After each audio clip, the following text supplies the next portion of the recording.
Welcome to episode 62 of the Relationship Marketing Podcast with Cody B. Today's guest is Art Sobczak. Art is a prolific producer of learning resources on selling by phone. His flagship book, Smart Calling: How to Take the Fear, Failure, and Rejection Out of Cold Calling, hit #1 in the sales and marketing category on Amazon.com its very first day of release, and was named Top Sales Book of 2010 by Top Sales Awards when first published in 2010. The third edition will be released in May 2020. Art also wrote the books How to Sell More in Less Time with No Rejection Using Common Sense Telephone Techniques, Volumes 1 and 2, Telephone Tips That Sell, 501 How-To Ideas and Affirmations to Help You Get More Business by Phone, and How to Place a Successful Sales and Prospecting Call. He has numerous audio and video programs.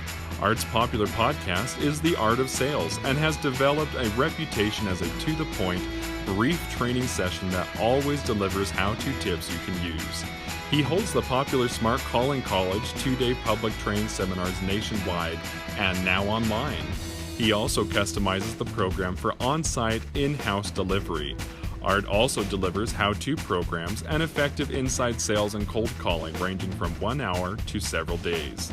He has produced and delivered over 1,500 training sessions over the past 30 years for companies and associations in virtually all business-to-business industries.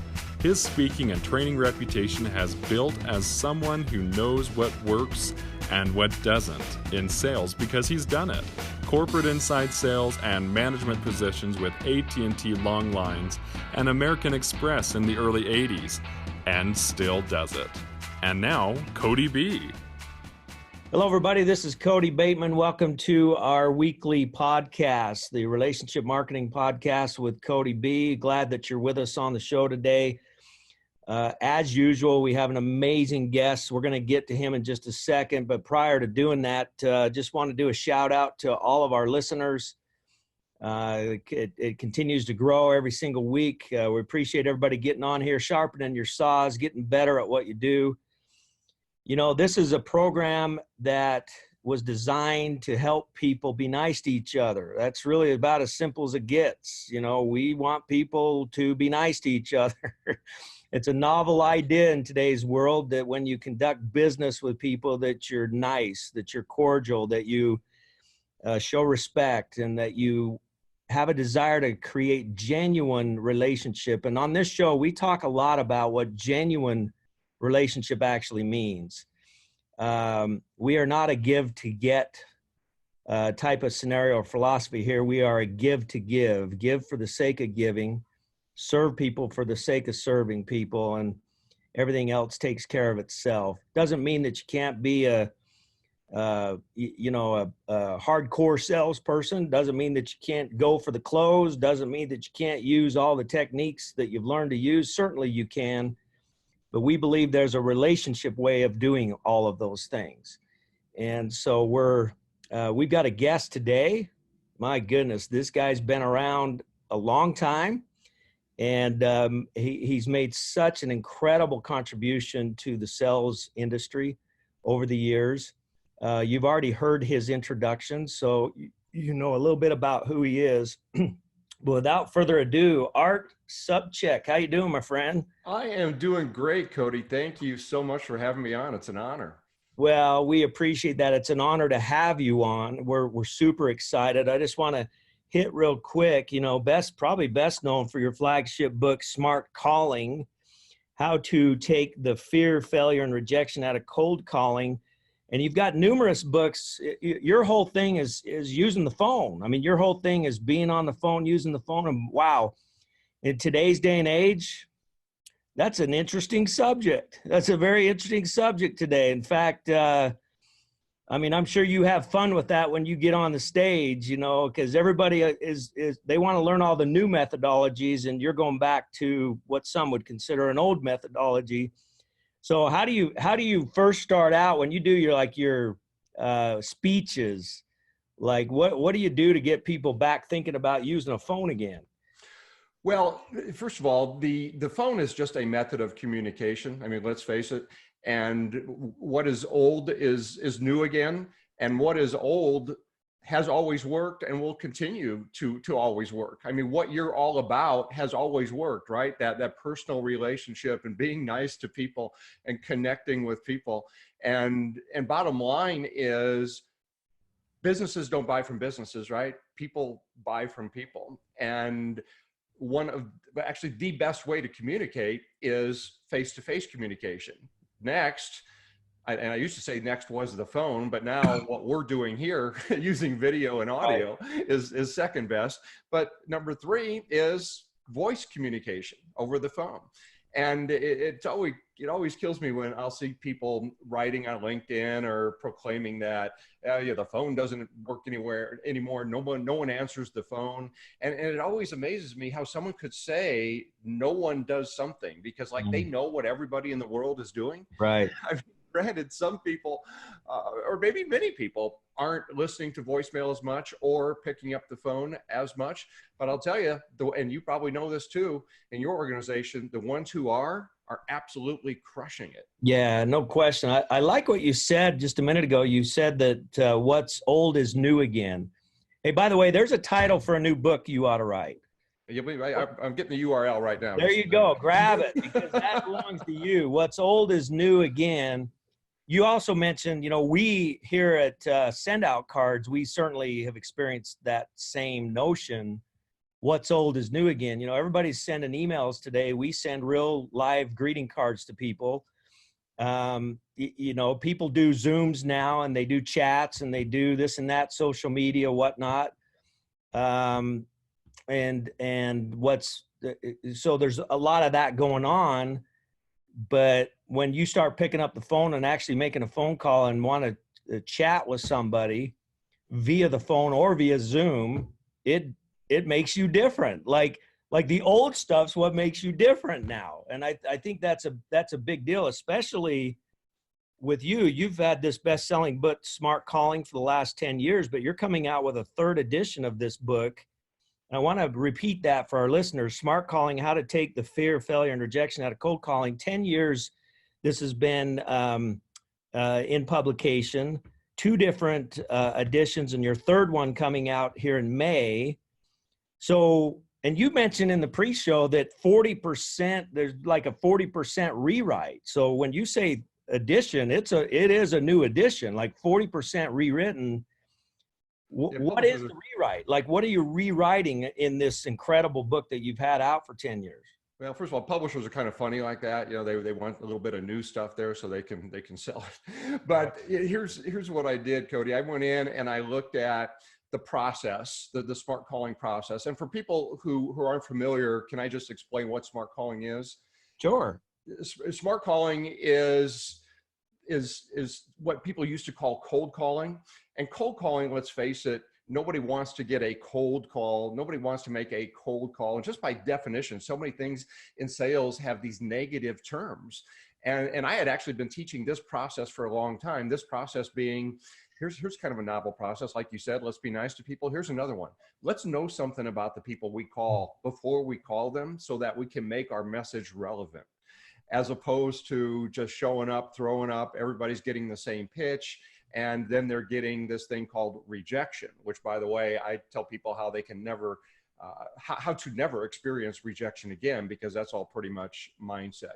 So essentially the premise for the book is, let's do our research. Let's know something about the people that we're calling, and not only the people, but if we're calling into a business, of course, what's going on in their world, their organization, in their industry. And today it's easier than ever to do that with a couple mouse clicks. And I don't know about you, but back in the day, pre-internet, what we had to do is, if we're doing research, we would go to the library or subscribe to trade journals to get information on people or organizations. And it was nowhere near as good as what we can get today with just a couple clicks. So I'm able pretty quickly to, when I have a targeted prospect that I want to go after, to put together a relevant message And not only with gathering information online, but I can do it in real time as well, doing this thing called social engineering, where I can call into a company and talk to people other than the decision maker for the sole purpose of gathering some intelligence, so that when I get you on the phone, or even before I get you on the phone with a voicemail or a well-crafted email, I can talk about something, again, that is relevant, that's going to cause you to lean forward and say, oh yeah, well, this is all about me. It's kind of like the same effect that your cards have. I mean, when people are opening up their mail, they're sorting their bulk mail and throwing it into the trash, and they're opening up their first class card because they know that, wow, this was actually sent by a human. And the same thing is true with a smart call. So go ahead, I'm sorry. Well, yeah, I was so when it comes to smart call, I really want to hone in on this concept. We've talked about this on previous shows and whatnot. I really want to get your take on this. So when you talk about doing a little bit of part of the smart call is doing a little bit of research prior, finding out as much as you can about the person you're going to contact, personalizing whatever presentation you're going to give. I'm sure you talk about assessment. We talk about assessment on this call or on this show a lot, about how you assess the needs of the person you're talking to and make it about them. All of that, I'm sure, is part of the smart call. Here's my question. The question is, I get into this all the time because there really are still two very distinct schools of thought. Someone might listen to what you're saying and say, okay, yeah, that's cool. I'm gonna go do my research because I really want to get with that person because I know that my product or service is something that will help them, and I'm gonna get with that person because I know I can close this sale with that person. That is a distinct school of thought of a salesperson. I'm going to do the research. I'm going to customize my piece because I'm going to get the sale. Versus the complete opposite side of that spectrum is I'm going to go do the research because I want to learn about the person. I want to create a relationship.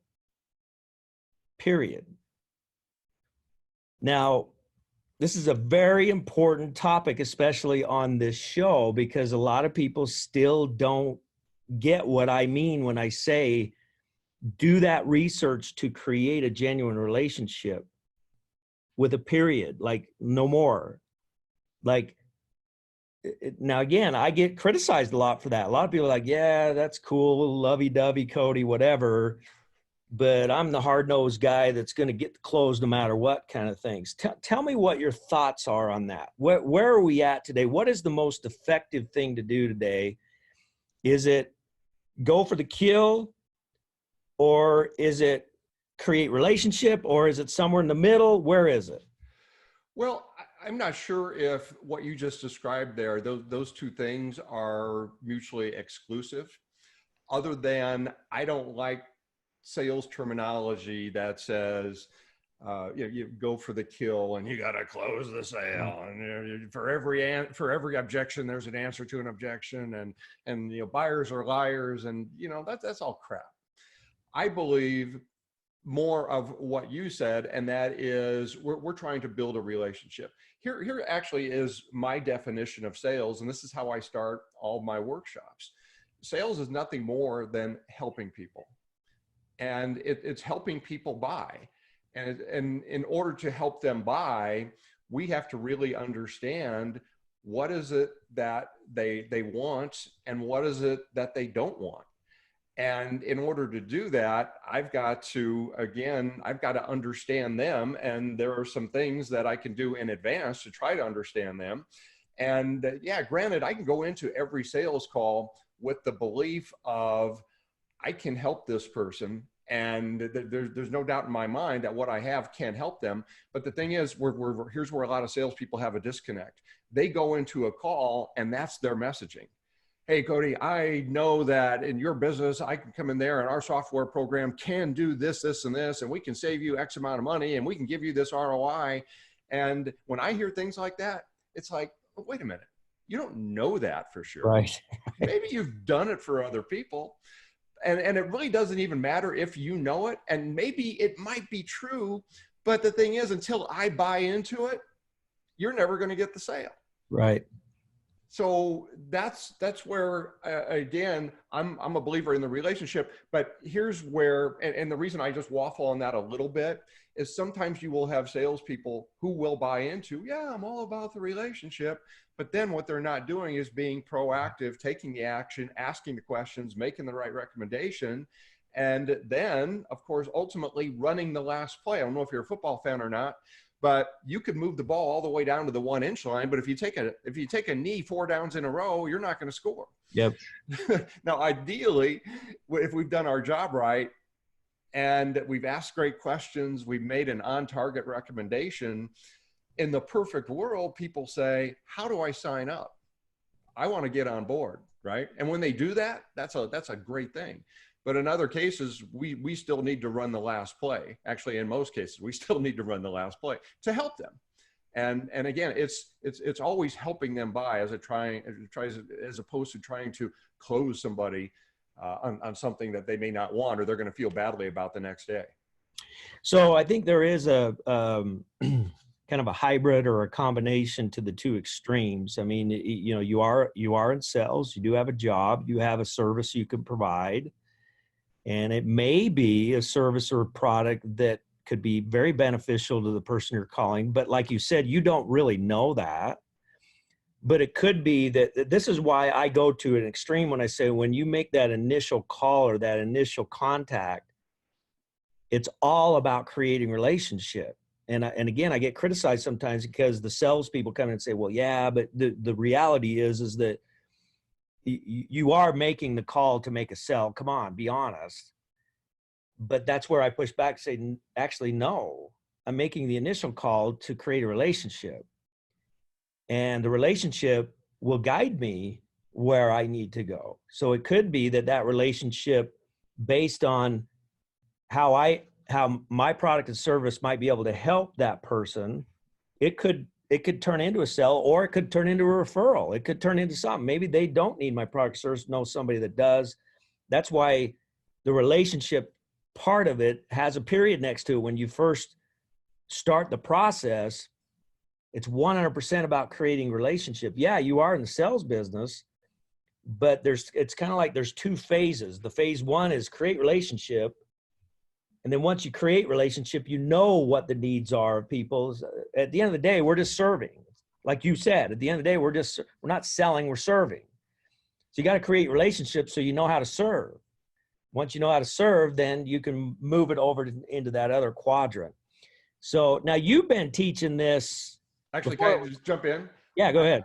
My observation would be that people who disagree with you and saying that it's not about the relationship, it's probably a matter of semantics, because they're probably looking at relationship as, oh, woo-woo, touchy-feely, where I could look at it, if I'm defending what you're saying, and say that the relationship is, I'm going to create some interest at the beginning of the call with somebody that doesn't know me, because that's got to be the first step. I just got to create enough curiosity. And during that entire process, hopefully I'm giving off this aura of likability and maybe some credibility based on what I'm saying. And as I'm into the conversation, I'm asking questions, I'm getting you talking. And as we're doing that, we're building somewhat of a relationship. And as we speak about it more, and I get to the point now where I can make a recommendation based on everything that you've told me. Hopefully we build enough of a relationship there where there's going to be some credibility in what I'm going to suggest to you. And it could be, of course, it could be my product or service. And then I'm going to position that in the best way possible so that you can make the decision that hopefully you're going to go with it. Or like you said, I mean, there's any good salesperson, or great salesperson. We've had situations where we said, you know what, Cody, this isn't a fit. But I'll tell you what, I've got something that I can refer you to. I've got someone I can refer you to. Or even if they decide it's not a fit, I suggest the goal is always to keep the door open. Sure. And give them something to think about. Yeah, absolutely. You know, it's we talk on this show a lot about the importance of simply being in the business of serving other people. Find out, this is a phrase I use a lot, find out who you are, and then give yourself away to other people. That's how you make a difference in the world. And everybody wants to make a difference in the world. I'm not talking about sales right now. I'm talking about legacy. Everybody wants legacy, don't they? I mean, most people want legacy. They want to be remembered. You don't want to die and have everybody forget who you are the next week. I mean, everybody wants legacy of some kind. Best way to do that is to find out the best version of who you are and give yourself away in service to other people. I say to salespeople all the time, you are in the best position to do that.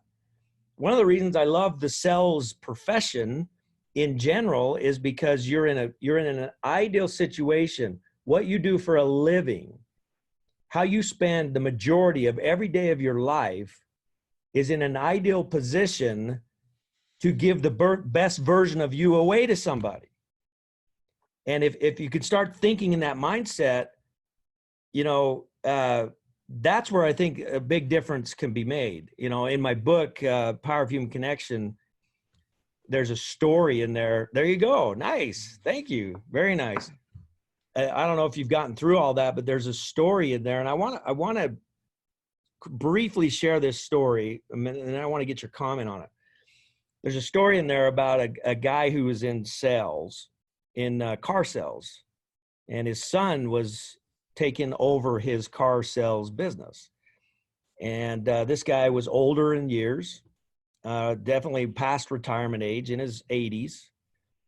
And his son came over to his house one day, and he had these big boxes of files out, just hundreds and hundreds of files all across his floor of his house. And his son asked him, "What are you doing?" And he says, "Well, these are all my customers." He's like, "What do you mean?" "These are all my customers that have purchased cars from me over the past 40 years. I have a file on each one of them." So he started to show him the files, and like everything you could imagine was in the file, birth dates, family, get-togethers, when they bought a car, how the car affected, everything was in here. And the son was so amazed by the detail that this guy kept on his customers. And he said, "Well, why are you doing all this?" He says, "Well, because I want to get them all prepared so that I can pass them on to your team. And I want to make sure that the right files get with the right team member. In my mind, I think certain of your team members will handle certain personalities better." And his son's like, "Wow. So you like, Dad, why would you go to the effort to do that? You're well retired and everything else." Says, "Son, these files were never about me selling cars. These files were about me serving people. And I want to make sure these people are taken care of after I'm gone." And I'll tell you, man, when that was actually a story that was shared from a podcast, a guest who came on and shared that with me. I was just so amazed by that, and then it went on to say that the guy passed away. He had over 200 people that were customers. The main relationship they had where they were his customer. 200 of his customers showed up to his funeral. Wow. People who had bought from him, people who had People paid who him bought money. from him. Right. So I know that was a long question because it's telling a story. Doesn't that seem like a great goal? As morbid as it may sound, a great goal is, I want to take care of people well enough that they show up to the wake when I die. I mean, isn't that kind of what we're saying? Isn't that what we're talking about? Isn't that what you teach, really? Well, that's the ultimate. That's the ultimate. The goal of every salesperson is to create and keep customers. And the only way you're going to do that is by continuing to service them so that price never becomes an issue, where the relationship and the value that you're delivering becomes the most important thing. Now, of course, everybody defines value a little bit differently, but one thing I always say is that the customer who buys just on price is probably a result of the way that you're selling just on price, and they're going to leave just on price as well. And our goal is to get our customers to the point where when they get a call from somebody else, they would say, oh, I would never leave Cody. It's not, I would never leave ABC company. I would never leave Cody. He's my guy. Yeah, for sure. Well, like I say, you've been doing this. By the way, everybody, we are listening to Mr. Art Sobczak, and he owns a business called Business by Phone, which is a amazing training company. Goes out and trains companies. A very well-known speaker on the subject of building a business by phone. Teaches a lot of incredible concepts, a lot of which is creating genuine relationship, caring relationship with people. That's the reason we have him on the show today. Like I said, you know, a minute ago, you were teaching these concepts before these concepts were cool. You know, you were way back in the day, because there was a day when it was all about the close. There was a day when it was all about how shiny your presentation was and how smooth you were. I mean, there were those days, right? Well, yeah, there were the days when that was being taught and somewhat accepted. But I'll tell you, maybe I was just the unicorn. I had my first paid sales job on the phone when I was 13 years old. So my voice had changed by then. And apparently there weren't any child labor laws in Omaha, or at least this company didn't care. But I used to take the bus into downtown Omaha with another buddy. He was a little bit older. He was 15. And we got a job selling tickets to the policeman's fundraiser circus. The fraternal, actually it was a fraternal order of police. And in retrospect, I think it was all a scam. But what we would do is that we were calling from pages out of the phone book. Younger listeners, you can look that up, what a phone book is. And we were just calling, and everybody's getting the same pitch. And of course, we had the stereotypical sales manager who'd be running up and down the aisles like a madman saying, you got to close, go for the close, make more dials. And even at that, the ripe old age of 13, I recognized that I'm actually doing a little bit better here if I can deviate from the script, actually have conversations with people, get them to like me, and then I would appeal to their sense of giving. And then it seems like every other job I had after that was some type of phone job. And again, back in the day, it was telemarketing. It was the consumer telemarketing. And in every job I had, I would look at some of these goofy techniques that people were teaching, the hard sell stuff. And being young and impressionable, you look at it and you go, well, I'm supposed to be doing this. But in the back of my mind, I'm going, but yeah, common sense tells me that if I'm a little bit more personable and I'm not trying to trick somebody into doing something, and instead of reading a goofy objection rebuttal is what I call them. And by the way, I don't know if you ever had a job like this on the phone where as a consumer telemarketer, where they had these photo album flip charts. And again, folks, this is when we used to actually have paper pictures. Images were actually on paper. So they had these photo albums, which were clear little vinyl pages, and they were overlaid one on top of another, where there was only about maybe a 1/4 inch showing on the bottom of each one. So they would insert these pages where at the bottom you would just see the objection. Price is too high, not interested, got to talk to my husband or wife, whatever. So you would flip to the page and there would be your objection rebuttal, right? So even back then, I'm thinking, if I read this to somebody, I'm just basically telling them they're wrong. And I knew then that if you tell somebody they're wrong, what are they going to do? They're just going to resist even more and get mad at you. That's right. So even then I figured out, well, the best way to deal with resistance is let's get somebody talking. Let's figure out why they said what they did. And only then am I going to have a chance to get them to hopefully doubt their belief and change their mind. So I've really built a business over the past 35 years, Cody, on things that you talk about, building relationships, being conversational, not trying to technique somebody into doing something, because we've all been techniqued before by salespeople. Usually it doesn't work. If it does work for them, that's why there's clauses in a lot of contracts where you can opt out. I want somebody at the end of that transaction, at the end of that conversation, to feel like, man, I'm glad I spoke with him or her, and that was a great decision, and he or she really helped me. Yeah, for sure. That's great.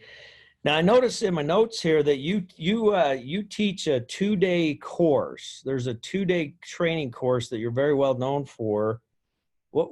Tell us a little bit, our listeners, just a little bit about what kind of things do you cover in a 2 full-day course that you do?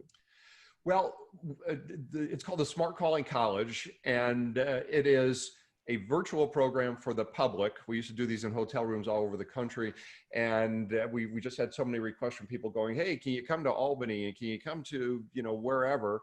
And there was only one of me, and I didn't license it. Anyway, long story, we decided to go virtual with it. So I have that online now. And essentially, it's an inside sales, complete, comprehensive training program where we go step by step through every part of the professional sales call using the phone as your main method of communication. Now, the interesting thing is sales is sales. And the only thing different here is it's a lot harder to do it over the phone than it is face-to-face because we're losing half our means of communication. We can compensate for some of that with what we're doing right now with the video.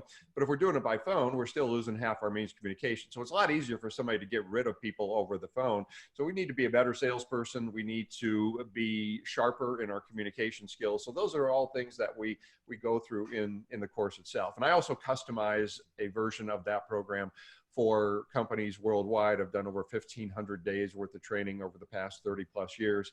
And I can say I probably never have done the same program exactly twice. Wow.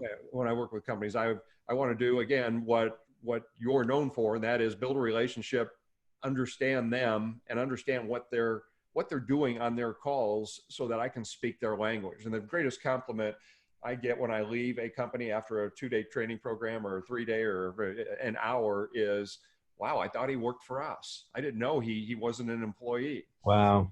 That's great. That's great. So tell us, just share with our listeners how someone may be interested in having you come and do some training. How do we find out more about you? Well, you can go to one of my main sites, which is actually just smartcalling.com, smartcalling.com. We're going to transition most things over to that. That's our blog, but you can find all kinds of actually free information there. You can see probably 10 years worth of blog articles. I mean, you can get a master's degree in sales and prospecting just by going to that site and skimming through what we already have posted there. There's also a link to my podcast. If you want to go to the podcast, which we're going to have you on, is the artofsales.com, theartofsales.com. And I don't want to throw too many things out here, but if somebody's interested in that training course, it's smartcallingcollege.com, smartcallingcollege.com. Fantastic. Now the book, the 3rd edition coming out in May, called Smart Calling, that comes out on May 10th? May 5th. May 5th, sorry. They can actually get the 2nd edition right now. And I mean, it's like $20. So between now and then, depending on when you're listening, I know you'll get $20 worth of value out of it. And the new edition comes out May 5th, and you can pre-order that as well. You can go to Amazon or any of the other or your favorite booksellers, or we have a book site for it. Actually, the new edition isn't up there yet. The existing edition is, and we offer some free training if people buy the book at Amazon and then go back to the site, and that's smart-calling.com. Excellent. Excellent. Well, listen, Art, we sure appreciate you being on with us. Appreciate all that you've done and continue to do out there in the marketplace. You've been a valiant servant over the last 37 years, and we just appreciate learning from you.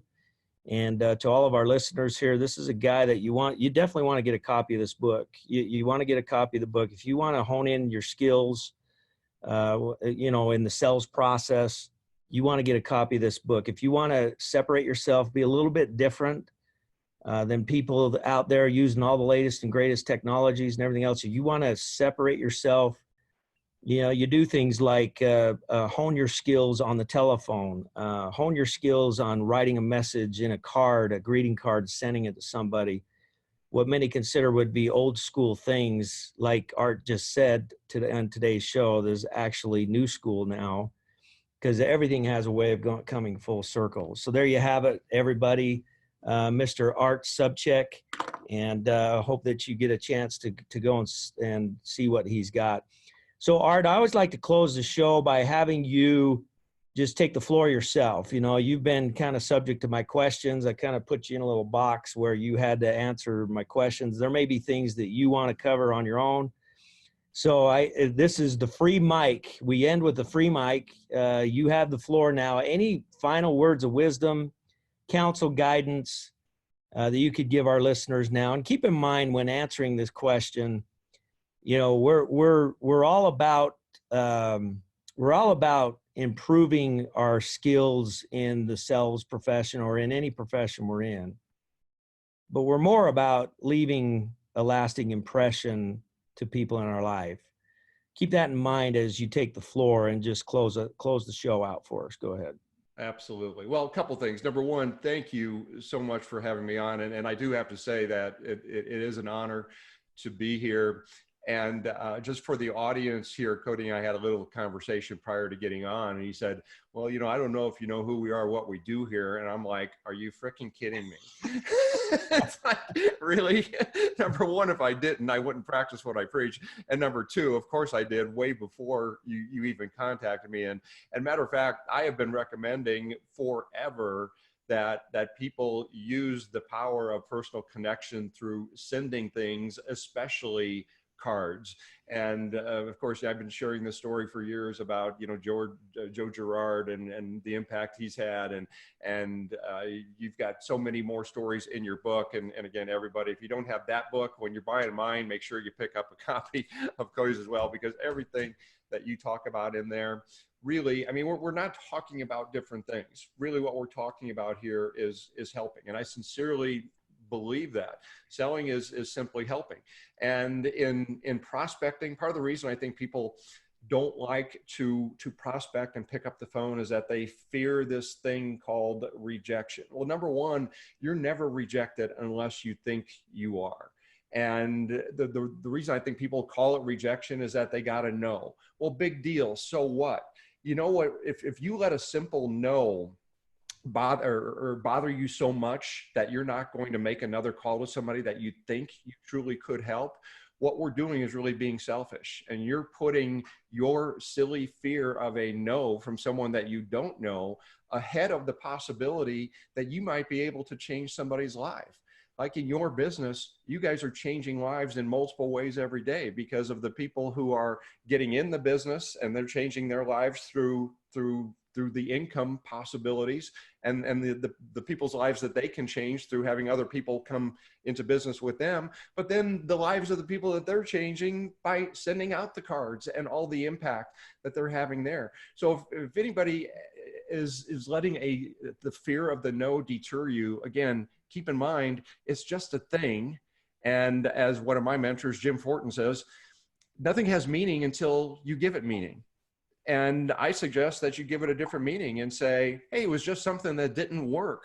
And then I also, and again, I'm kind of maybe going off too much on a tangent here, but I suggest having a secondary objective on every single call, meaning what can I at least attempt at minimum, so that at the end of a call, instead of saying, oh, I got rejected, you can say, well, you know what? At least I asked this question, or at least I kept the door open for a future contact. Because then at the end of a long day, you can say, hey, you know what? I set 3 or 4 appointments, and the rest of the time I accomplished my secondary objective, and we can feel a lot better about that. Because let's face it, in the world of sales, not everybody can do what we do, because proactively we're putting ourselves in heavy traffic every single day, and occasionally we're going to get nicked. Sometimes we take one broadside. So therefore, we got to be proactive in keeping our attitude up. So there you go, kind of a mini seminar. And again, thank you so much. It was an honor to be here and to share with your audience.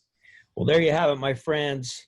The one and only Mr. Art Sobczak, author of the amazing book called Smart Calling. Make sure you get a copy of that. Art, thank you so much for being with us today. I appreciate your generosity.